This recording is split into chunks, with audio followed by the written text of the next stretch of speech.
और आज हम करने वाले हैं जो प्रश्नावली 2.4 है इसका दूसरा भाग, क्योंकि पहले भाग में हम 1 से 7 तक के प्रश्नों को ही कर पाए, क्योंकि ये लंबी प्रश्नावली है, बड़ी प्रश्नावली है और अगर आप कायदे से समझोगे तो इसमें टाइम तो लगेगा, क्योंकि इसमें हर कदम पे सर्वसमीका है। तो मैंने कोशिश की है कि आपके लिए बहुत बेहतरीन तरीके से समझाया जाए, इसलिए वीडियो थोड़ा लंबा बनता है, लेकिन वीडियो बहुत ही इम्पोर्टेंट बनता है। अब मैं कोशिश करूँगा कि 8वें प्रश्न से ये यहाँ पे पूरी प्रश्नावली आपकी ख़त्म हो जाए। तो चलिए, पहला इसमें 8वां क्वेश्चन जो दिया गया है कि निम्नलिखित में से प्रत्येक का गुणनखंड कीजिए। अब गुणनखंड करने के लिए हमें कुछ सवाल दिए गए हैं, तो हम सबसे पहले मैं आपसे कहूँगा कि हमें पहले सवाल को लिख लेना है, लेकिन मैं आपको इस 8वें सवाल का पैटर्न समझाना चाहूँगा। आप देख रहे हो कि इसमें सब में, जैसे पहले सवाल में आप देखोगे तो यहाँ घन है और यहाँ घन है, दूसरे सवाल में देख रहे हो तो यहाँ घन है और यहाँ घन है, यानी कि ये घन वाली सर्वसमीका पर आधारित सवाल हो सकते हैं, मैं ये कहना चाहता हूँ आपसे। ठीक है, तो कोई भी सवाल रटना नहीं है, मैं ये आपको सिखा रहा हूँ कि सवाल देख के हम कैसे पता कर सकते हैं कि कौन सी सर्वसमीका लगेगी। तो यहाँ पे आप देख रहे हो कि 2 संख्याओं पे घन है, तो क्या ऐसी कोई सर्वसमीका है जिस पे 2 संख्याओं पे घन होता है? तो आप कहोगे निश्चित एक सर्वसमीका है, और वो सर्वसमीका है कि आप इस तरीके से लिखते थे कि जैसे a प्लस बी का अगर होल घन आपके लिए दिया गया है तो इसकी सर्वसमीका मैंने आपको याद करवाई थी। अगर आपने इसके 2.4 का पहला पार्ट अगर देखा है तो उसमें मैंने आपको बताया था कि ये होता है a घन प्लस b घन प्लस 3ab रहता है और कोष्टक में रहता है a प्लस b, और ये सर्वसमीका काफ़ी महत्वपूर्ण सर्वसमीका है इन प्रकार के सवालों को करने के लिए, जिसमें हम देख रहे हैं कि यहाँ पे भी घन है और यहाँ पे भी घन है, 2 जगह घन है। देखो यहाँ भी घन है और यहाँ भी घन है, तो आप देखो कि यहाँ भी घन है और यहाँ भी घन है, 2 जगह घन एटलीस्ट है, तीसरी जगह कहीं भी घन नहीं है। आप देख लो तीसरी जगह घन नहीं है, केवल 2 जगह घन है, तो इसलिए इस चीज़ को बनाया गया। अब पहला क्वेश्चन हम करते हैं तो आपको और अच्छे से क्लियर हो जाएगा कि हमें 8वें प्रश्न को कैसे करना है। तो पहला क्वेश्चन जो हमें दिया गया है वहीं से स्टार्ट करते हैं। सबसे पहले तो जो हमें दिया है हम वही लिखते हैं। हमने लिख लिया दिया है, और ये जो सवाल दिया गया है ना इसको लिख लेते हैं। तो अच्छे से सीखना, धीरे धीरे ही हम लोग चीज़ों को सीखते हैं। तो 8a घन प्लस b घन प्लस 12a वर्ग b और प्लस 6ab वर्ग। सबसे पहले तो हमने ये लिख लिया। अब इसके बाद हमें देखो, ये जैसे 8a घन लिखा है तो हमें 2 घन तो दिख रहा है, तो अगर हम अपनी सर्वसमीका से कंपैरिजन करें तो हमने देखा कि हमें एक का पूरा घन चाहिए और b का पूरा घन चाहिए, a का भी पूरा घन चाहिए और b का भी। तो ये तो a बस का घन है, तो हमने 8 को भी इस तरीके से लिखना है कि वो घन बन जाए। तो किस संख्या का घन करें कि 8 हो जाएगा? तो आपने पढ़ा है कि 2 का घन 8 होता है। ठीक है, तो 8, क्योंकि 2 गुणित 2 आप 3 बार लिखोगे तो 2 दूनी 4 और 4 दूनी 8। तो आप यहाँ पे क्या करोगे, ये जो पूरी संख्या आपको दिख रही है 8a घन, इसको संपूर्ण यानी टोटल घन के रूप में बनाना है। तो ऐसा कर लो कि 2 लिख लो और a लिख लो और इसके ऊपर घन लगा दो। ये देख लो, आप इसके ऊपर घन लगाओगे तो 2 का घन क्या हो जाएगा 8 और a का घन a घन हो जाएगा। तो हमने पूरा a का मान निकाल लिया, कितना है 2a, क्योंकि पहले a का घन होता है सर्वसमीका में। तो हमने देखा कि ये पूरी संख्या जो है ये a का मान नहीं हो सकती, क्योंकि होल घन होगा तभी a का मान होगा। तो हमने 8 को 2 में कन्वर्ट किया, फिर 2 का घन 8 होता है। तो लिखा यही है, लेकिन लिखने का तरीका ऐसा है कि हमें कुछ एक वैल्यू मिल गई बीच में कोष्टक में, जो कि a का मान है। अब यहाँ तो b घन साफ साफ लिखा है, तो हमें b घन को नहीं छेड़ना है, क्योंकि ये तो b घन इसके साथ में कोई संख्या नहीं है। अब हमने देखा कि हमें b घन के बाद यहाँ पे सर्वसमीका में 3 भी होता है। क्या होता है 3? तो हमने इन दोनों जगह से सबसे पहले 3 कॉमन निकालने की कोशिश की, दोनों जगह से। तो हमने देखा कि यहाँ से हम 3 कॉमन निकालेंगे, ये वाले पद से भी और ये वाले पद से भी हम 3 कॉमन निकालेंगे। उसके बाद जो a का मान है उसे कॉमन निकालेंगे और जो b का मान है उसे कॉमन निकालेंगे। ठीक है, तो हमने सबसे पहले 3 कॉमन निकाला और 3 के बाद क्या है a, यानी a की वैल्यू कितनी आ रही है 2a, तो यानी हमें 2a भी कॉमन निकालना है, ये देख लो। और इसके साथ साथ b का मान यहाँ पे b ही है, तो हमें b भी कॉमन निकालना है, ये देख लो। तो जब 3 दूनी 6 AB, टोटल कितना हो गया 3 दूनी 6 AB, तो 6 AB इधर से कॉमन निकलेगा और इधर से भी 6 AB कॉमन निकलेगा, तो क्या बचेगा आइए देखते हैं। सबसे पहले यहाँ पे 6 है तो 6 का भाग 12 में जाएगा तो 2 बचेगा और AB कॉमन निकल गया, तो इधर से A कॉमन निकला और B कॉमन निकला, लेकिन यहाँ A के ऊपर 2 की पावर थी, तो अगर एक A निकल भी गया तो एक A तो बच जाएगा, तो ये हो गया 2A प्लस, फिर से देख लो ये टोटल है कितना 3 दूनी 6 AB, तो इधर से 6 AB निकलेगा, तो हम देख पा रहे हैं कि 6 का 6 पूरा निकल गया, A निकल गया, एक B निकल गया, क्योंकि ये कॉमन क्या है 6 AB कॉमन है। तो हमने जैसे 6 AB कॉमन निकाल दिया तो हमारे पास क्या बचेगा केवल B बचेगा, क्योंकि जिसके ऊपर स्क्वायर है वही बचेगा। हमने देखा कि यहाँ पे B बच गया। अब ये किसका रूप है, A घन धन B घन धन 3AB और A प्लस B। तो हमें एक चीज भी नजर आ रही है, ये सर्वसमीका बन चुकी है किसकी, तो ये सर्वसमीका बन चुकी है A घन नहीं A प्लस B का होल घन की, इस वाली की। ठीक है, तो इसका अगर हम देखें तो फिर इसका मान कितना आना चाहिए, तो हमने देखा कि इसका मान आना चाहिए A धन B। A की वैल्यू कितनी है, जैसे इसको अगर हम देखें तो ये बन चुकी है A घन धन B घन धन 3AB और A प्लस B की सर्वसमीका बन चुकी है, और इसका मान होता है A धन B का होल घन। तो A की वैल्यू कितनी है 2A, तो यहाँ रख दिया 2A, फिर प्लस है तो प्लस, और B की वैल्यू कितनी है B ही है, तो A 2A प्लस B का घन, ये आंसर आ गया। तो हमें पहले से ही इस प्रकार के सवालों में पता होना चाहिए कि घन 2 जगह है। अगर 2 जगह घन है तो कौन सी ऐसी सर्वसमीका है जिसमें 2 जगह घन आता है, तो हमने कहा A प्लस B का होल घन वाली सर्वसमीका में A घन धन B घन आता है। तो इस तरीके से हमने लिख लिया। अब इसी प्रकार से हम दूसरा सवाल भी करेंगे, ये आंसर आ गया, आप नोट कर सकते हो। अब जैसे दूसरा सवाल है तो देखना इसको कैसे करते हैं, धीरे धीरे ही आएगा, आप सोचो एकदम से बनने लगेगा। इन सवालों में थोड़ा सा टाइम लगता है लॉजिक बनने के लिए दिमाग में। तो देखो दूसरा सवाल जो दिया गया है इसको हम लिख लेते हैं।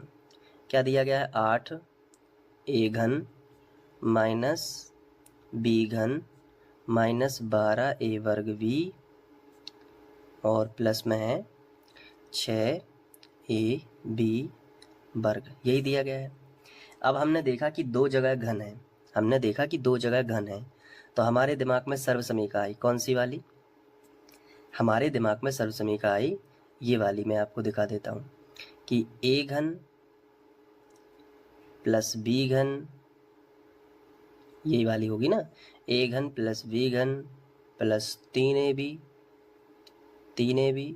कोष्टक में A प्लस B, और इसका आंसर क्या होता है A धन B का होल घन, यही होता है। हमने लिख लिया। अब हमने इससे इसकी तुलना की, तो अभी हम तुलना नहीं कर सकते क्योंकि ये होल घन नहीं है, ये अलग घन है A घन। तो इसको 8A को मैंने बताया था ना कि 2A का होल घन लिख सकते हैं, तो आगे मैंने बढ़ाया और मैंने लिखा कि 2A का होल घन, ये लिख लिया।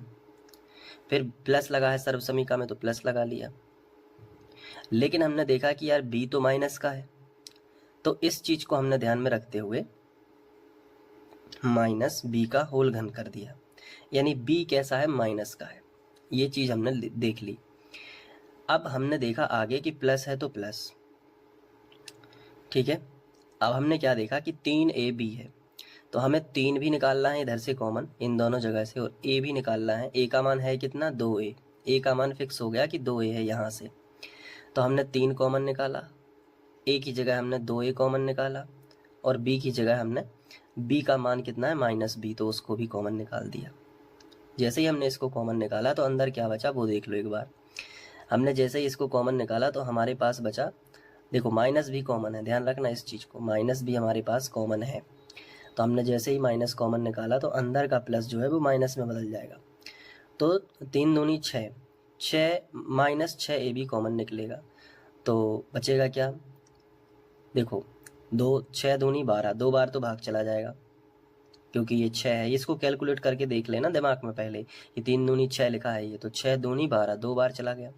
फिर ए अगर इधर से निकल गया तो जिस पे वर्ग है वो बचता है, तो ए निकल गया तो फिर भी एक बचेगा क्योंकि बी फिर से निकल जाएगा, तो 2 ए बच गया। ठीक है, अब चूंकि माइनस बी कॉमन था तो माइनस बी जो है वो निकल गया, ये होता है। तो वैसे भी प्लस माइनस का माइनस, यहाँ भी माइनस हम लगा सकते हैं, लेकिन यहाँ अभी हम धन की सर्वसमीका से ही करना चाहते हैं। इधर देखो ये प्लस का है तो ये माइनस का बन जाएगा, ठीक है, क्योंकि हमने माइनस कॉमन निकाल रखा है।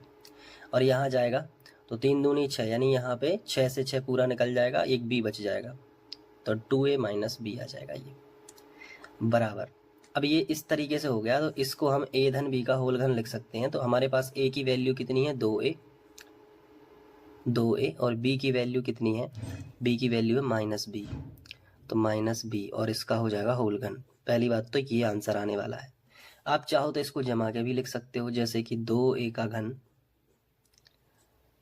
प्लस माइनस का माइनस b घन, फिर यहाँ भी प्लस माइनस का माइनस 3 दूनी 6, या कुछ भी ऐसा ही लिखा रहने दो, 3 2a माइनस बस आगे कर दिया और ये b हो गया, और ये कोष्टक में जो है 2a माइनस b, और इसका जो आंसर है वो है 2a माइनस b का होल घन, क्योंकि ये सर्वसमीका है ये वाली। तो प्लस वाले से ही हमने इसको कर दिया, कोई दिक्कत वाली बात नहीं। अब आप चाहो तो इसको 3 जगह लिख सकते हो, क्योंकि घन है तो इसे 3 बार भी तोड़ सकते हो, जैसे 2a minus b, 2a minus B और 2a माइनस बी, ये आंसर हो जाएगा। अब हम बढ़ते हैं तीसरे क्वेश्चन की तरफ। तो तीसरा क्वेश्चन भी सेम टू सेम वैसे ही करना है, घन के रूप में है। अब आप कहोगे सर इसमें तो एक घन है, तो एक घन यहाँ पे छुपा हुआ है, 3 त्रिका 9 तिया 27, यानी 3 का घन लिख सकते हैं 27 को। तो पहले तो हम 27 माइनस 125 ए घन माइनस 135 ए प्लस 225 ए वर्ग, ये हमने लिख लिया। यहाँ तक क्लियर है ना? अब हमने आगे देखा कि 27 को हम लिख सकते हैं 3 का घन, माइनस 125 ए घन को लिख सकते हैं 125 का घन क्या होता है? घनमूल 5 होता है। 27 का घनमूल कितना होता है? 3, 125 का 5, क्योंकि 5 को 3 बार गुणा में लिखोगे तो 125 आएगा। कैसे? 5 गुणित 5 आप करके देख लो, 5 25 पंचे 125 होता है, तो हमने 125 की जगह पे 5 लिख लिया घनमूल के तौर पे, और a लिख लिया। अब हम इसका होल घन लगा सकते हैं, तो यहाँ हमें a का मान मिल गया और ये b का मान है, बस। अब आप चाहो तो डायरेक्ट आंसर आ चुका है, बट आगे सॉल्व करो इसको। यहाँ से अब आपको अच्छे से पता है कि अगर आपके पास a घन और प्लस b घन की सर्वसमीक, a घन प्लस b घन प्लस 3ab होता है ना, और कोष्टक में होता है a माइनस बी, ये होता है a प्लस बी, तो ये होता है a प्लस बी का घन, ये सर्वसमीका आपको पता है। तो इसी आधार पे आपको पता है कि 3ab हम कॉमन निकाल सकते हैं, तो यहाँ पे 3 तो कॉमन निकलेगा ही निकला इन दोनों जगह से, तो 3 हमने कॉमन निकाला। और साथ में क्योंकि a घन धन b घन हमारे पास है, भले ही माइनस है, उससे कोई लेना देना नहीं है, बट हम चल तो उसी पैटर्न पे रहे कि पहले ये वाला a का घन, फिर b का घन, फिर 3, फिर ab, a की वैल्यू हमारे पास 3 है और b की वैल्यू कितनी है? 5a है, हमने रख दिया। अब इन सबको हमने गुणा किया तो 5 तिया 15, 15 तिया 45, 45a हम यहाँ से कॉमन निकालेंगे तो अंदर क्या बचेगा? क्योंकि हम इनको टोटल करके ही जो भी आता है वही यहाँ पे कॉमन निकालते हैं। ये तो हमने इस तरीके से जमाया 3ab के रूप में कि ये 3 है, ये a का मान है और ये b का मान है ना, लेकिन अंदर क्या बचेगा? तो 3ab को हमें उस तरीके से लिख देना है कि ये देखो, 5 तिया 15, 15 तिया 45, तो 135 में हम 45 का भाग देंगे, कितनी बार जाता है देख लेते हैं। तो हम 5 इस तरीके से 5 से काट देते हैं, पहले 45 से भाग देना, तो 5 नाम 45 और 5 दूनी 10, बचे 3, पौने 7 35, फिर हम 27, तो 9 तिया 27, यानी 3 बार भाग जा रहा है, तो यहाँ बचेगा 3। ठीक है, और a तो वैसे भी कॉमन निकल चुका है। अब आपको ये भाग आग नहीं भी देना है तो आप सीधा सर्व समीका में देखो कि a की वैल्यू लिख दो प्लस b की वैल्यू लिख दो, तो a की वैल्यू लिखेंगे, माइनस वाला है पूरा का पूरा सवाल, तो यहाँ माइनस आएगा। दूसरा तरीका कि माइनस कॉमन है तो अंदर का चिन्ह बदल जाएगा, तो माइनस ही आएगा, और b की वैल्यू अपने पास है 5a, तो यहाँ 5a रख देंगे। a minus B. तो माइनस वाले में हर जगह माइनस होता है। अब ये सर्वसमीका बन गई है a घन माइनस बी घन माइनस 3ab और a माइनस बी। यानी कि आप बोलो तो ये वाली सर्वसमीका भी हम याद कर सकते हैं कि a घन माइनस बी घन माइनस 3ab और कोष्टक में a माइनस बी, ये हो तो इसे हम a माइनस बी का घन बोल सकते हैं। जैसे प्लस में हम प्लस प्लस वाला लेते हैं तो माइनस में हम a माइनस बी, तो a की वैल्यू कितनी है 3 और b की वैल्यू कितनी है 5a और इस माइनस आएगा बीच में और इसका हो जाएगा घन, तो a माइनस बी का घन, यही आंसर आ जाएगा। और 2 या 3 लाइन में आंसर आता है, तो आप इसको भी नोट कर सकते हो। कुछ नहीं है, सर्वसमीका साइड में आप लिख सकते हो ये वाली कि ये वाली लगाइए बस, और ये सवाल आ गया। और इसको आप 3 बार गुणनखंड में ऐसे भी लिख सकते हो 3 माइनस 5a और 3 माइनस 5a और 3 माइनस 5a, इस तरीके से भी लिख सकते हो। क्लियर है? आगे बढ़ते हैं। ये चौथा सवाल है, सेम टू सेम वैसे ही करना है। इसको मैं आपके लिए करने के दे रहा हूँ। इसमें आपको क्या करना है, 64 को आप 4 का घन लिख सकते हो। तो कुछ नहीं करना है, 4 a का घन हो जाएगा। यहाँ 27 को 3 b का घन लिख के a की वैल्यू 4a हो जाएगी और b की वैल्यू 3b हो जाएगी बस, और कर देना। ठीक है, उसमें कोई प्रॉब्लम नहीं आएगी। 5वें क्वेश्चन की ओर बढ़ते हैं। 5वां क्वेश्चन थोड़ा अच्छे से देख लेना। सबसे पहले जो 5वां क्वेश्चन है उसको हम लिख लेते हैं, जो कि दिया गया है 27 p घन। आप लिखोगे दिया है और उस तरीके से 1/216 और माइनस 9/2 p वर्ग और प्लस 1/4 p।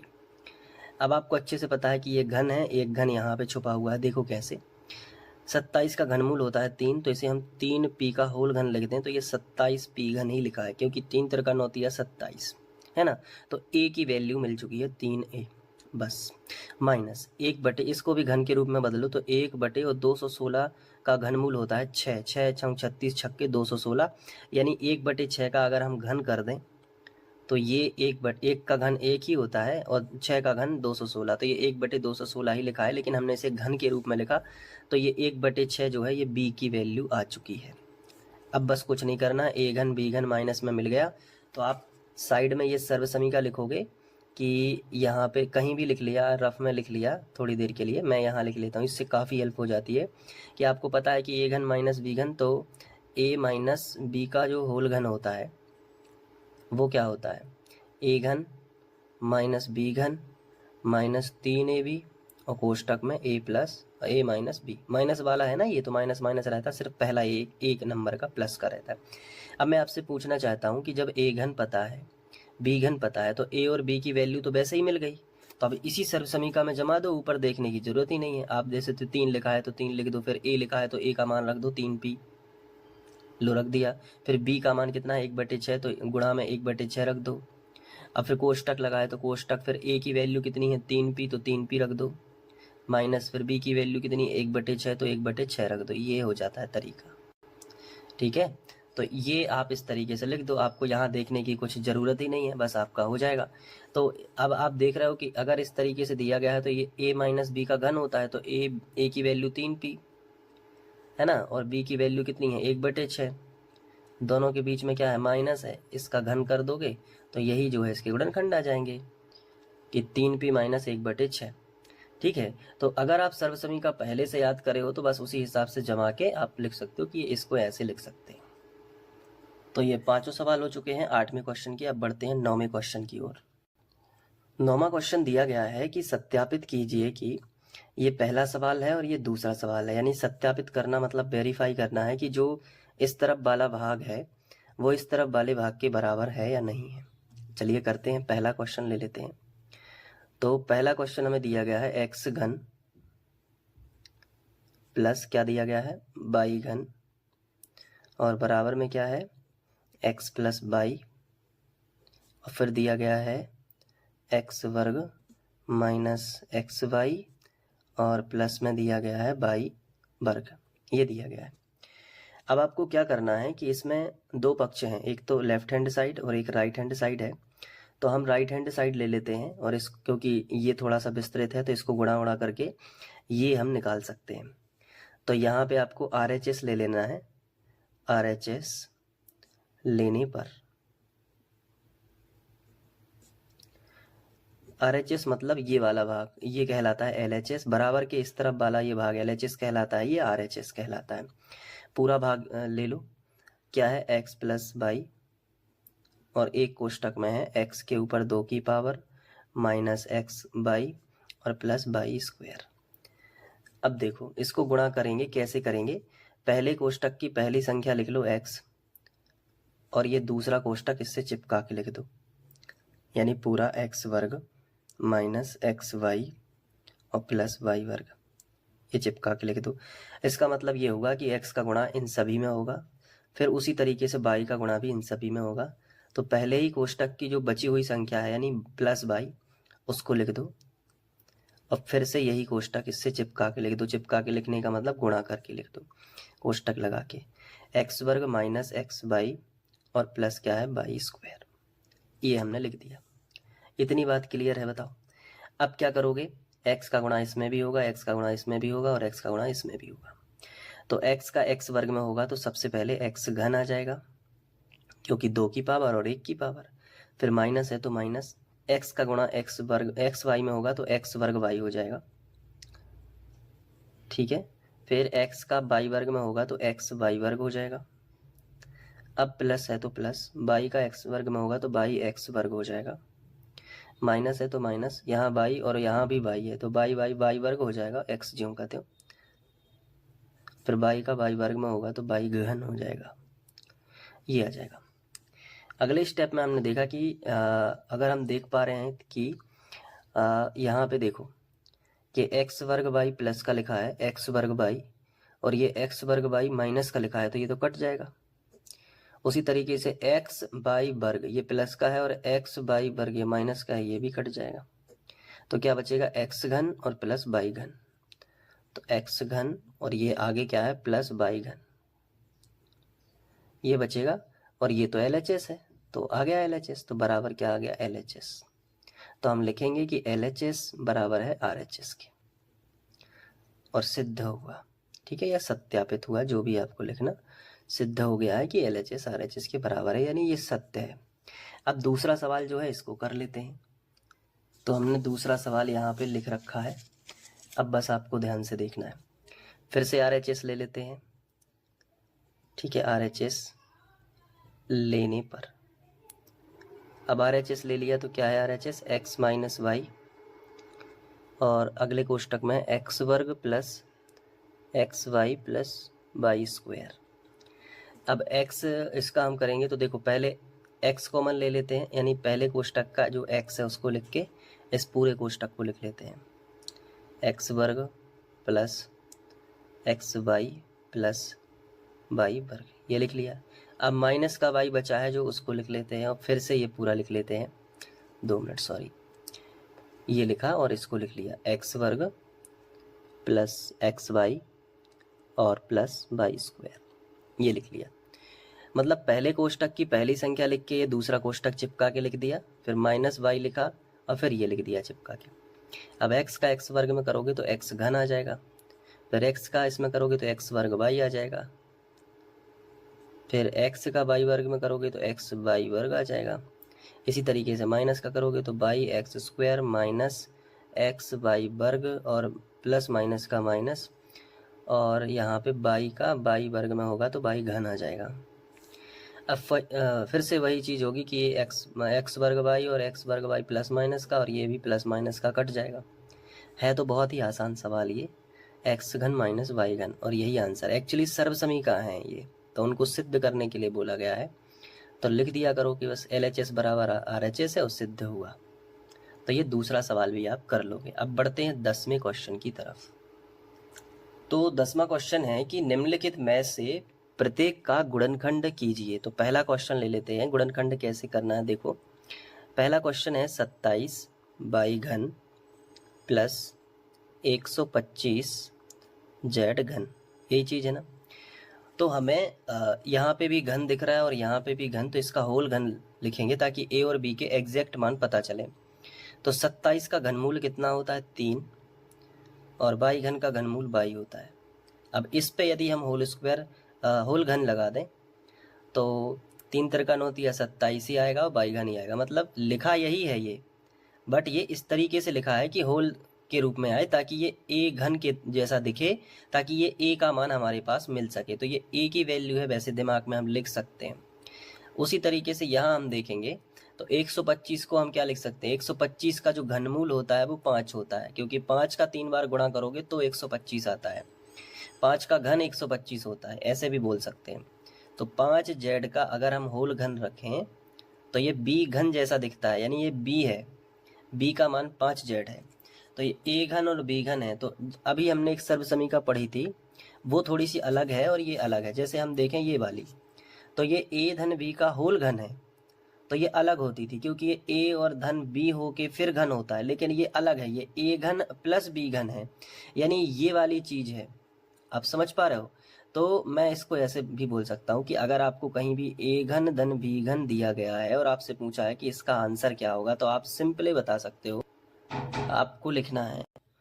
तो इसके लिए हम लिख सकते हैं कि a धन b और कोष्टक के अंदर a वर्ग धन b वर्ग और माइनस ab, ये लिख सकते हैं। तो हमने देखा कि a का मान भी हमें पता है और b का मान भी हमें पता है, तो हम इस फॉर्म में अगर लिख दें तो वही उसके गुणनखंड हो जाएंगे। हमने कहा ठीक है।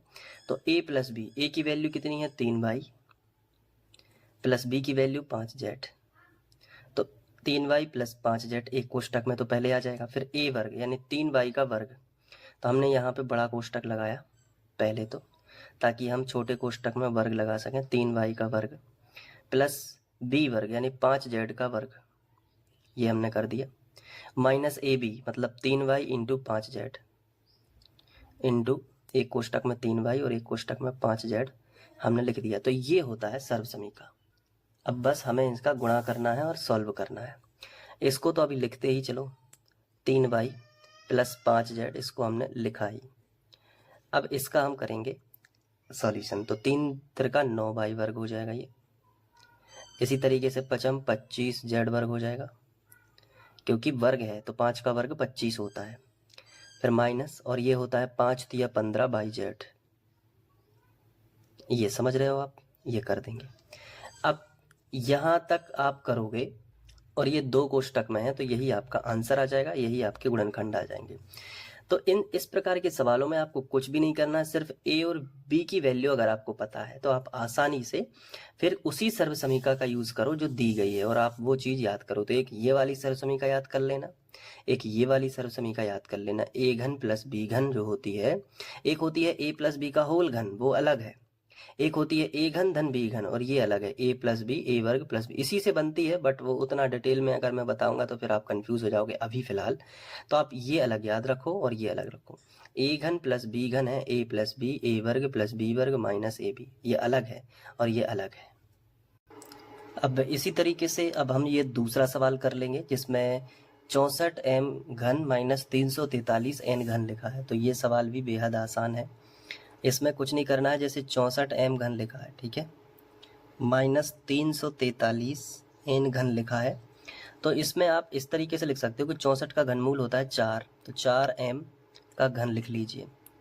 तो 4 चौके 16 चौके 64 और m घन, तो a की वैल्यू मिल गई। माइनस है तो माइनस, यहाँ 343 का घनमूल 7 होता है, क्योंकि 7 गुणे 7 गुणे 7 आप 3 बार करोगे 343 आएगा, और 7n का घन लिख सकते हो इसको। तो ये b का मान मिल गया। अब रहा कुछ नहीं, अब सीधा देखो आप कि जब a घन और b घन माइनस में है, अभी देखो ये कि अभी ये प्लस वाली है, जैसे माइनस वाली बनाना है तो जहाँ जहाँ b है वहाँ वहाँ माइनस हो जाएगा। देखो ये b माइनस हो गया, यहाँ b है तो आ जाएगा a माइनस b, यहाँ a वर्ग तो रहेगा ही रहेगा, यहाँ b है तो यहाँ माइनस आ जाएगा b स्क्वायर, और यहाँ b है तो माइनस आएगा, और एक माइनस पहले से है तो प्लस आ जाएगा। तो ये बन जाएगी सर्वसमीका, और कुछ नहीं है। अब यहाँ पे बस ध्यान रखना कि b स्क्वायर है तो b माइनस भी आएगा तो वो प्लस ही रहेगा, क्योंकि स्क्वायर है बस। तो ये प्लस प्लस यहाँ माइनस हो जाएगा।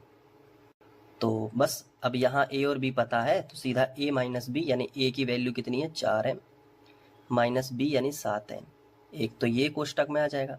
फिर दूसरा आएगा a स्क्वायर यानी 4m का घन वर्ग, 4m का वर्ग, तो इसको बड़ा कोष्टक बना दो थोड़ी देर के लिए।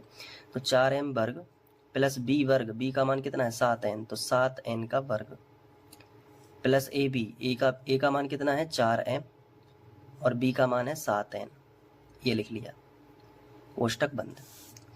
अब इस तरीके से 4m माइनस 7n तो लिखा ही रहने दो। अब इधर देखो 4 चौके 16 और m वर्ग आ जाएगा, और 7 सतैयाँ 49, n वर्ग हो जाएगा, और 7 चौके 28 और m गुणित n आ जाएगा। ये आ जाएगा आंसर।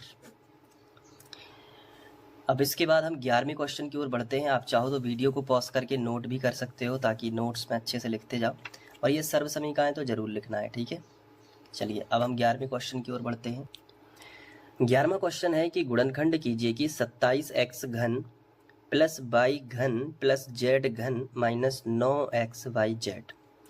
सवाल में आप देख रहे हो कि 3 जगह घन है। देखो 27x घन है पहला, तो देखो सवाल देख के ही हम अंदाज लगा लेते हैं, जिससे सवाल काफ़ी आसान हो जाता है। फिर क्या है, वाई घन है, ये लिख लिया। फिर क्या है, जेड घन है। 3 जगह घन है। इसके साथ साथ अगर आप देख पा रहे होंगे तो माइनस 9xyz भी है। इसका क्या मतलब है? इसका मतलब मैं अभी आपको बता दे रहा हूँ। ये सर्वसमीका एक बहुत बड़ी सर्वसमीका है, और इसको आपको याद करना ही पड़ेगा। ये है a घन प्लस बी घन प्लस सी घन माइनस 3abc, ये सर्वसमीका है। और इसका आंसर जो आता है वो आता है एक कोष्टक में a प्लस बी प्लस सी। पहले तो a प्लस बी प्लस सी एक कोष्टक में तो रहेगा ही रहेगा। इसके बाद अगले कोष्टक में हम लिखेंगे कि a वर्ग धन b वर्ग धन c वर्ग, फिर minus a b minus b c minus c ए।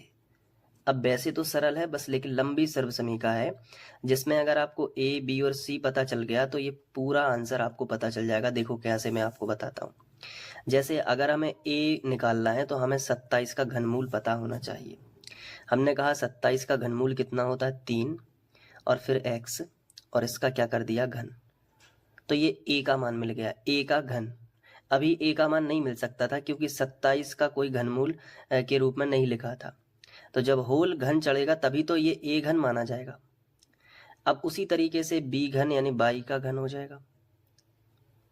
फिर इसी तरीके से ये z का घन हो जाएगा, क्योंकि इसमें कोई संख्या नहीं लिखी है कि हम उसका घनमूल करें। तो b का मान तो y ही है और c का मान तो z ही है। तो b का मान क्या है, y है, और c का मान क्या है, z है, बस। अब इसके बाद अगर आप यहाँ देखो तो 3 तो हमें कॉमन निकालना ही निकालना पड़ेगा, 3 है ना, क्योंकि दिखाना पड़ेगा कि 3abc है। और abc तो a का मान रख देंगे कोष्टक में जो कि है 3x, फिर b का मान रख देंगे कोष्टक में जो कि है y, फिर c का मान रख देंगे जो कि है z। तो ये हो गया a घन धन b घन धन c घन माइनस 3xyz या abc। इसका आंसर होता है ये पूरा। बस कुछ नहीं करना है, abc के मान ऑलरेडी पता है, यहाँ रखते जाओ, ये बना दो पूरा। तो अगर इस तरीके से है तो आपको पहले तो ये सर्वसमीका लिख देनी है नीचे, कि चूंकि सर्वसमीका, आप पहले यही लिख दो, सर्वसमीका मैं लिख देता हूँ एक बार। ये सर्वसमीका आपको लिख लेनी है। अब इसके बाद आपको क्या करना है, एक एक करके मान रख देना है। जैसे ये लिखना है पूरा यहाँ से, क्योंकि ये तो लिखा ही है इस रूप में, इस रूप में लिखना है। तो a plus b plus c, a का मान कितना है 3x, तो एक कोष्टक में आएगा 3x प्लस b यानी कि y और प्लस c यानी कि z। तो a प्लस बी प्लस सी, फिर आएगा a वर्ग, a का मान कितना है 3x, तो 3x का वर्ग हो जाएगा, ये देख लो। तो अभी यहाँ पे बड़ा कोष्टक लगाना पड़ेगा, प्लस b का मान कितना है, आप देखो b का मान y है तो y का वर्ग हो जाएगा, प्लस c का मान कितना है z, तो z का वर्ग हो जाएगा, और माइनस ए बी मतलब a का मान कितना है 3x और b का मान कितना है y, माइनस b का मान कितना है y और c का मान कितना है c का मान कितना है z, माइनस c का मान कितना है z और a का मान कितना है 3x। तो इस तरीके से लिख दो। अब देखो आगे, बराबर के नीचे बराबर, तो 3x plus y plus z। अब ये देख लो, इसको सॉल्व करो, 3 3 का 9x वर्ग आ जाएगा, ये प्लस y वर्ग आ जाएगा प्लस z वर्ग आ जाएगा। ये देखो 3xy है तो माइनस 3xy आ जाएगा, यहाँ देखो माइनस yz आ जाएगा, और यहाँ देख लो तो माइनस 3zx आ जाएगा।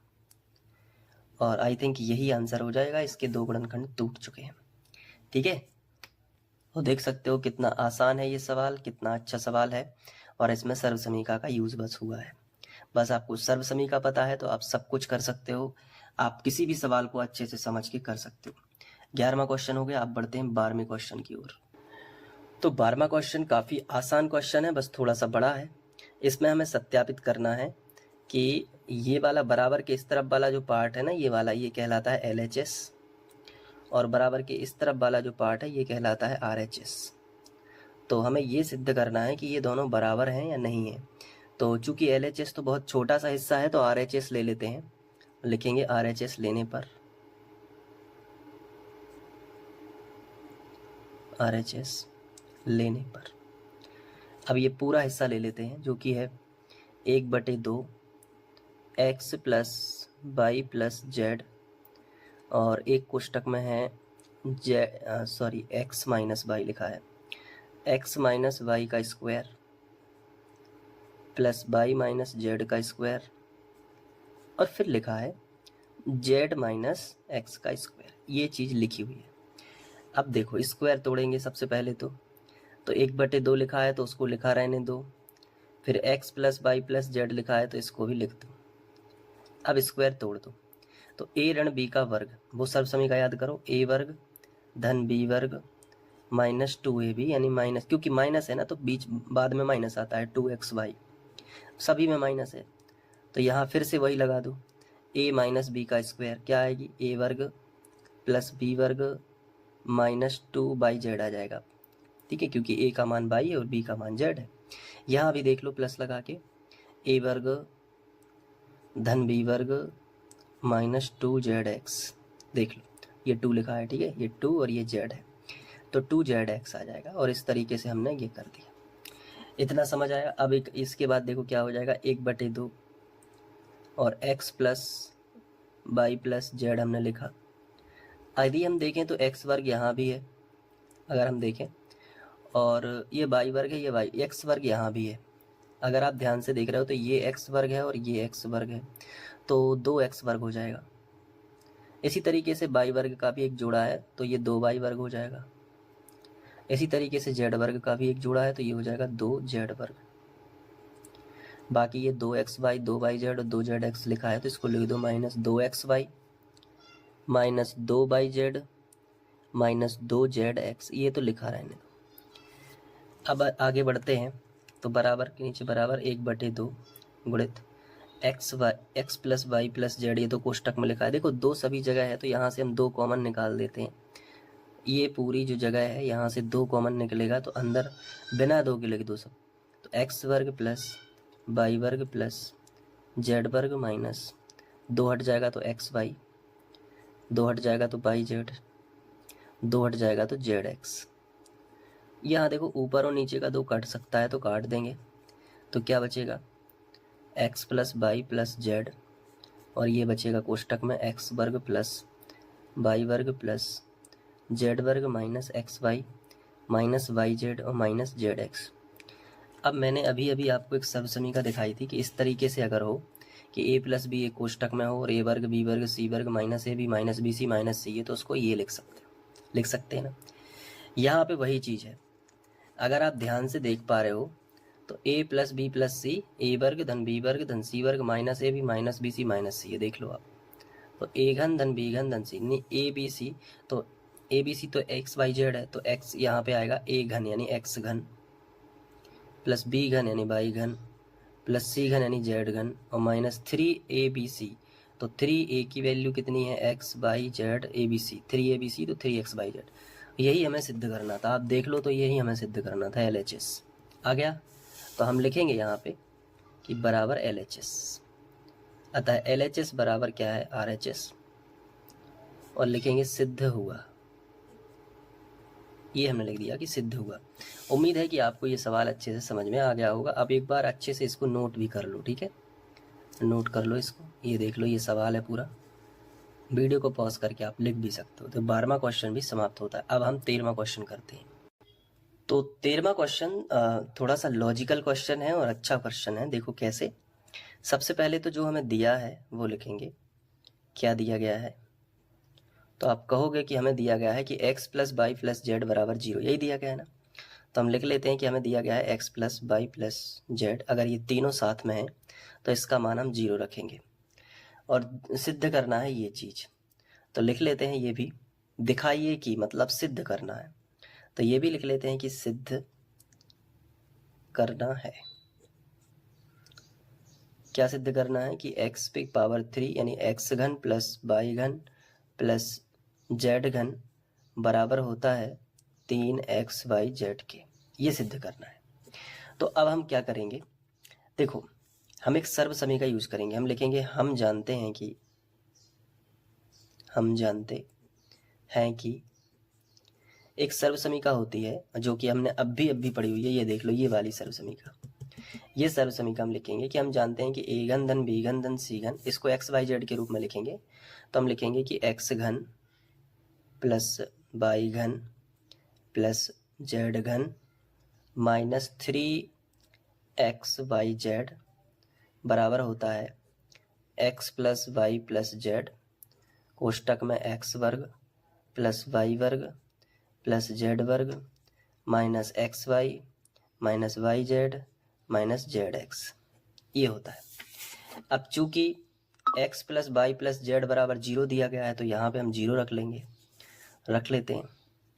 तो x घन प्लस वाई घन प्लस जेड घन माइनस 3xyz बराबर, इसकी जगह पे हम 0 रख देंगे क्योंकि ये सवाल में दिया गया है 0, और बाकी ये पूरा लिख लेंगे x वर्ग प्लस वाई वर्ग प्लस जेड वर्ग minus x y minus y z minus z x. अब इसका गुणा इसमें करेंगे तो ये पूरा 0 ही हो जाएगा।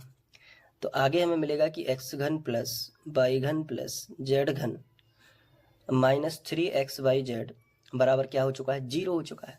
तो ये माइनस का इस तरफ आएगा तो प्लस का हो जाएगा। तो हमें मिलेगा x घन प्लस वाई घन प्लस जेड घन बराबर 3xyz, और यही हमें सिद्ध करना था। आप देख सकते हो यही हमें सिद्ध करना था, ये आ गया। तो यहाँ पे आप लिख सकते हो सिद्ध हुआ, ये चीज़ हमें सिद्ध करनी थी और ये हमने प्रूव कर दी जब xyz 0 है। और ये सर्व समीका लगा के, ये क्या है, सर्व समीका है। कितना आसान है, अब आप इसको नोट कर सकते हो अच्छे से, ये देख लो। अब हम करते हैं 14वां क्वेश्चन। 14वां क्वेश्चन इसमें लिखा है कि वास्तव में घनों का परिकलन किए बिना ही निम्नलिखित में प्रत्येक का मान ज्ञात कीजिए। यानी कि हम इसको डायरेक्ट घन से भी कर सकते हैं, यानी 12 का घन, 17 का घन, 5 का घन, बट इन्होंने कहा कि वैसा मत करो, एक आध सर्व समीका लगा के देखो। तो अपन ऐसा करते हैं कि लिखा है पहला सवाल, उसको देख लेते हैं कि 12 का घन लिखा है प्लस 7 का घन लिखा है प्लस 5 का भी क्या लिखा है, घन लिखा है। ये चीज़ आपको पता है। अब यदि हम देखें तो ये a का मान है, a बराबर 12 है, b बराबर 7 है, ये a का मान है, ये b का मान है और ये c का मान है। तो c बराबर कितना है, 5 है। तो a घन धन b घन धन c घन की सर्व समीका लग चुकी है, और ये सर्व समीका अच्छे से आपको पता है क्या होती है।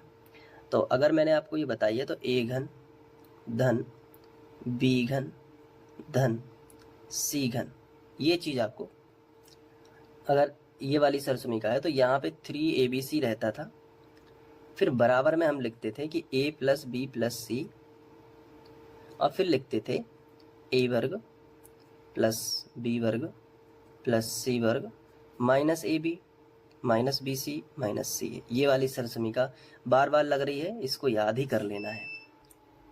क्योंकि a का मान -12 है तो यहाँ -12 भी लिखना है, तो मैं फिर से लिख देता हूँ -12, ठीक है। चलिए अब हम रखते हैं मान इसमें। तो a घन मतलब -12 का घन प्लस b घन यानी 7 का घन प्लस c घन यानी 5 का घन माइनस 3abc। 3a का मान कितना है, -12, b का मान है 7 और c का मान है 5 बराबर a प्लस बी प्लस सी, यानी कि एक कोष्टक में होगा -12 प्लस b होगा 7 और ये होगा 5, और यहाँ होगा a वर्ग यानी -12 का वर्ग, यहाँ बड़ा कोष्टक लगा देते हैं, प्लस b वर्ग यानी 7 का वर्ग, c वर्ग यानी 5 का वर्ग। पूरा सर्व समीका में abc के मान रखना है और कुछ नहीं है। ab मतलब -15, तो 12 और -15 और 7 12 7 84, तो यहाँ 84 लगा सकते हैं।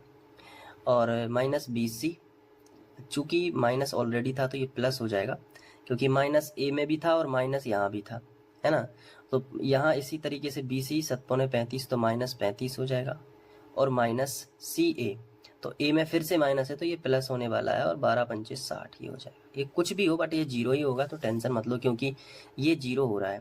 7 और 5 12, ये प्लस के 12 और ये माइनस के 12, ये 0 हो जाएगा। तो 0 का गुणा इसमें करेंगे तो ये पूरा 0 हो जाएगा, तो बचेगा केवल ये। तो 12 -12 का घन प्लस 7 का घन प्लस 5 का घन, और ये माइनस का पूरा इस तरफ लेके आ जाओ तो प्लस का हो जाएगा। तो प्लस का हो जाएगा 3 -12 कोष्टक में 7 और 5। इसको कैलकुलेट कर लो तो माइनस का ही आएगा। फिर क्या आएगा, 12 तिया 36 और 7/35। अब 35 गुणे 36 कर लेते हैं तो आएगा माइनस का 1260, गुणा करेंगे तो 1260। ये पहला सवाल इस तरीके से करना है, इसमें कोई भी ज़्यादा दिक्कत नहीं है, सिर्फ सरसमी का याद है तभी बनेगा। ABC के मान रखते चलो, ये 0 हो गया तो ये पूरा पद हट गया, इसका पक्षांतर हो गया, बस इतना ही है और कुछ नहीं है। देख लो आप सवाल, ठीक है। अब दूसरा सवाल इसका जो दिया गया है वो आपको खुद करना है। ये वाला सवाल बिल्कुल सेम पैटर्न पे है, ये आपको खुद करना है। अब हम बढ़ते हैं 15वें क्वेश्चन की तरफ। 15वां क्वेश्चन दिया गया है कि नीचे दिए आयतों जिनमें उनके क्षेत्रफल दिए गए हैं में से प्रत्येक की लंबाई और चौड़ाई के लिए संभव व्यंजक दीजिए। जैसे ये पहला आयत हमें दिया गया है और इसका क्षेत्रफल हमें इस तरीके से दिया गया है, तो हम पहला ही क्वेश्चन अच्छे से करते हैं। तो लिखेंगे आयत का क्षेत्रफल। आयत का क्षेत्रफल क्या दिया गया है, जल्दी से बताओ। हमें दिया गया है 25A² माइनस 35A प्लस 12। तो हमें आयत की लंबाई और चौड़ाई बतानी है। तो एक्चुअली उसका मान नहीं आएगा, बल्कि उसका एक व्यंजक आएगा, एक सूत्र टाइप आएगा, क्योंकि ये इस तरीके से क्षेत्रफल दिया गया है। तो कुछ नहीं करना, इसको गुणनखंड के रूप में तोड़ेंगे, और जो गुणनखंड आएंगे, पहला गुणनखंड लंबाई होगा, दूसरा चौड़ाई, क्योंकि ये वर्ग एक द्विघात बहुपद है तो इसके 2 गुणनखंड आएंगे। तो देखो कैसे तोड़ते थे गुणनखंड। सबसे आखिरी वाली संख्या का गुणा सबसे पहली वाली संख्या में करते हैं। तो 25 × 12 हमने किया, 25 × 12, तो 25 दूनी 50, 50 का शून्य हासिल आगे 5, 25 एकम 25, 25 और 5 30, यानी कितना हो गया 300। कितना हो गया 300। अब ऐसी संख्या खोजनी है जिनका गुणा करने पर 300 आए लेकिन जोड़ना घटाना 35 आए। तो हमने देखा कि जोड़ना घटाना 35 और गुणा करने पे 300 आए, ठीक है। गुणा करने पे 300 क्या क्या आ सकता है, तो हमने देखा कि यार जैसे 20 और 15 की जोड़ी है, हमने देखा कि 20 और 15 को यदि हम दोनों को जोड़ दें तो 35 आ जाएगा। माइनस का 35 चाहिए तो दोनों माइनस के कर लो। तो माइनस का 20 है और माइनस का 15 है, तो माइनस का 35 तो आ ही जाएगा, बिल्कुल आ जाएगा।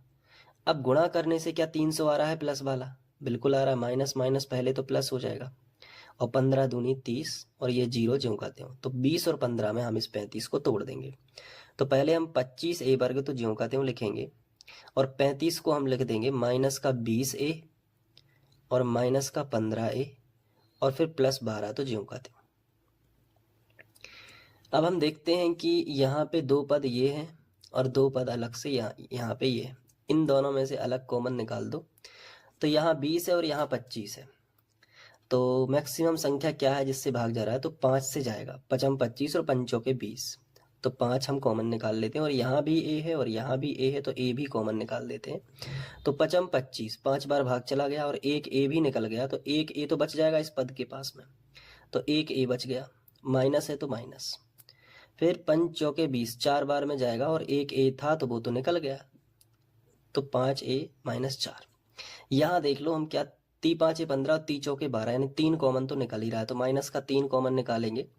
तो 3 चौके 3 5 15, 5 बार गया, और A ज्यों का त्यों, क्योंकि A कॉमन तो नहीं आ रहा है, तो A हमें लिखना पड़ेगा। अब माइनस कॉमन जब भी हो तो अंदर का चिन्ह बदल जाता है, तो प्लस का है तो माइनस का हो जाएगा, और 3 चौके 12, 4 बार में भाग चला गया। ये दोनों कोष्टक एक से हैं तो समझ लो सवाल सही जा रहा है। अब ये 2 जगह लिखा है, कोष्टक एक सा है, तो इसको एक जगह लिख लो, यानी कॉमन निकाल लो। तो 5A - 4, बचा क्या 5A - 3, 5A - 3। तो अब इसमें से लंबाई चौड़ाई कौन सी होगी, तो हमें अच्छे से पता है कि जो लंबाई होती है वो हमेशा बड़ी होती है किससे, चौड़ाई से। तो हमें ये पता चल रहा है कि किसी संख्या में 3 घटाएंगे और किसी संख्या में 4 घटाएंगे। 3 घटाएंगे तो ये बड़ी रह जाएगी, तो ये हो जाएगी आपकी लंबाई, और 4 घटाएंगे तो और छोटी हो जाएगी, तो ये हो जाएगी चौड़ाई। तो इस तरीके से लंबाई चौड़ाई हम निकाल सकते हैं। अब ये जो दूसरा क्वेश्चन है ये आपको खुद करना है दिमाग लगा के, उसी तरीके से सबसे आखिरी वाली संख्या का गुणा सबसे पहली वाली संख्या में करना और देखना कि क्या आ रहा है। उसके बाद आपको ऐसे सोचना है, मैं आपको बता दे रहा हूँ। आपको जब आप इसका गुणा करेंगे तो आपको 12 में 35 का गुणा करेंगे तो 420 मिलेगा। अब ऐसी दो संख्याएं खोजनी है जिनका गुणा करने पे 420 आए लेकिन जोड़ने घटाने पे 13 आए। तो आप इसे 28 और 15 में तोड़ देना। प्लस का 28 ले लेना और माइनस का 15 ले लेना। तो 28 में से 15 घटाओगे तो 13 ही आएगा। बस देख लेना कि यहाँ पे मिसप्रिंट है, यहाँ पे -12 है, तभी गुणा करने से -420 आएगा। ठीक है, तो 28 और 15 में तोड़ के कर देना। मैंने सब कुछ बता दिया है, अब जमा के कर लेना। एक सवाल करोगे तो प्रैक्टिस अच्छे से आ जाएगी। ठीक है, अब आगे बढ़ते हैं। तो इस प्रश्नावली का आखिरी सवाल दिया गया है जिसमें हमें घनाभ दिए गए हैं और उनके आयतन दिए गए हैं, और विमाओं के लिए यानी लंबाई चौड़ाई और ऊंचाई क्या होगी वो बताना है। तो आयतन जो पहले सवाल में हमें दिया गया है, आयतन वो हमें दिया गया है 3x के ऊपर 2 की पावर -12x, ये दिया गया है। तो इसमें हम 3x और 3 चौके 12 यानी 3 का भाग इधर भी जाता है और x, तो यानी 3x कॉमन निकाल सकते हैं इन दोनों पद से। 3x कॉमन निकालेंगे तो इन दोनों के पास क्या बचेगा, पहले इससे पूछते हैं। तो इसने कहा 3 तो कॉमन चला गया, x भी कॉमन चला गया, 1x बचेगा, माइनस यहाँ x कॉमन, x बाहर चला गया तो 3 चौके 12, 4 बस बचा। तो यह तो 3x और x - 4 केवल बचता है। तो यहाँ पे घनाभ के आयतन में क्या क्या होता है, लंबाई होती है, चौड़ाई होती है, और क्या होती है, ऊंचाई होती है। ये घनाभ बनता है। तो लंबाई हम मान लेंगे कि 3 है, चौड़ाई हमारी x है, और जो ऊंचाई है वो x - 4 है। तो ये हमने विमाएं ज्ञात कर दी। ऐसे ही इस सवाल को करना है। ये थोड़ा सा बड़ा सवाल है, इसको हम कर लेते हैं। तो देखो इस सवाल में कुछ नहीं है, बस थोड़ा सा लेंदी है और बिल्कुल आसान है। देखो 12k² 12k/² plus 6k/ -20k, के रूप में था तो हम k कॉमन निकाल दें ताकि ये सही बन जाए। और यहाँ पे 4 का भाग जा रहा है, यहाँ नहीं जा रहा है 4 का, क्योंकि ये 6 लिखा हुआ है। तो और यहाँ भी नहीं जा रहा है। एक्चुअली ये मिसप्रिंट है, यहाँ पे 8 लिखा है। ठीक है, तो 8 से करना पड़ेगा। 8 लिखा है, वो गलत लिखा था बुक में, तो मैंने मिला लिया 5-10 मिनट सोचने के बाद। अब देखो ये हो गया। अब 4 दूनी 8, 4 तिया 12 और 4 पंचे 20, और के है तो 4 के कॉमन निकाल देंगे तो क्या बचेगा, 4 तिया 12 यानी 3 के तो बाहर निकल गया, बाई वर्ग बचेगा, 3 बाई वर्ग। 4 दूनी 8, प्लस में 2 बार कट जाएगा, के चला जाएगा बाहर तो केवल बाई बचेगा, और 4 पंचे 20, 5 बार जाएगा, के बाहर चला जाएगा। अब ये चूंकि एक द्विघात बहुपद है तो इसके गुणनखंड तोड़ लेंगे। तो 4 के रहने दो, इसके गुणनखंड तोड़ो, 5 तिया 15। ऐसी दो संख्याएं खोजो जिनका गुणा 15 होता हो, 3 5 15, 3 गुणित 5, और जोड़ना घटाना में +2 आता हो, यानी प्लस का 5 कर लो, माइनस का 2 कर लो। तो 3/² प्लस का 5/, माइनस का 3/, तो 5 में से 3 जाएगा, 2/, ही बचेगा, और 5 तिया 15 यानी माइनस का 15 भी आ जाएगा आपका। अब बस अगर आप द्विघात बहुपद की गुणनखंड निकालना जानते हो तो ये सवाल आसान है। तो यहाँ 2 पद हैं और यहाँ 2 पद हैं, तो आप कॉमन निकाल दो। इन दो में से बाई कॉमन आ रहा है तो बाई ले लो कॉमन, तो क्या बचेगा, 3/, प्लस 5, क्योंकि 1/, बचा, 1/, वर्ग है ना, तो 1/, बच जाएगा, प्लस 5। यहाँ देखो, यहाँ -3 कॉमन ले लो, क्योंकि और कुछ तो कॉमन आ ही नहीं रहा है, वैसे भी हम देख पा रहे हो 3 5 15। यहाँ कुछ मिस्टेक हो रही है, सॉरी बाई मिस्टेक, मैंने 15 लिख दिया, 5 लिखा था ये वाला। ठीक है, अब यहाँ से कुछ भी कॉमन नहीं आ रहा, यहाँ 3 है, यहाँ 5 है, तो हम माइनस का 1 कॉमन ले लेंगे तो क्या बचेगा, बाई। माइनस का 1 कॉमन लेने से 3/, तो बचेगा ही पूरा, और चूंकि माइनस कॉमन है तो अंदर का चिन्ह बदल जाएगा, प्लस हो जाएगा 5। अब ये दोनों कोष्टक एक से हैं तो समझ लो सही जा रहा है। तो इन दोनों में से कॉमन आ जाएगा 3/, प्लस 5, ये 2 जगह हैं तो एक जगह लिख दिया, बाकी बाई -1 एक जगह लिख दिया, और 4 की तो बाहर चल ही रहा था तो वो हो गया। अब ये लंबाई हो गई, ये चौड़ाई हो गई, ये ऊंचाई हो गई उस घनाभ की, बस और कुछ नहीं है। आप लिख देना लंबाई बराबर 4 के, चौड़ाई बराबर ये, और ऊंचाई बराबर कुछ भी लिख सकते हो, लंबाई चौड़ाई ऊंचाई में कोई भी, बाकी ये आंसर आ गया। अब आपको एक चीज़ ध्यान रखना है कि ये जो है प्रश्नावली 2.4 पूरी कंप्लीट हो चुकी है। इसमें कुछ नहीं है, द्विघात बहुपद के गुणनखंड निकालना आपको सीखना पड़ेगा, और अगर नहीं आते हैं तो अलग से एक वीडियो देख के गुणनखंड निकालना सीखिए। मैंने भी पढ़ाया है अलग से, तो वो भी देख सकते हो। उसके बाद ये सवाल आपको और आसान लगेगा अगर समझ में नहीं भी आया तो 2.4 और ये पूरा चैप्टर समाप्त होता है। अब हम मिलेंगे अध्याय 3 निर्देशांक ज्यामिति में। बहुत ही प्यारे प्यारे क्वेश्चन है, उनसे रूबरू होंगे, अच्छे से पढ़ेंगे। तब तक के लिए बाय, अपना ध्यान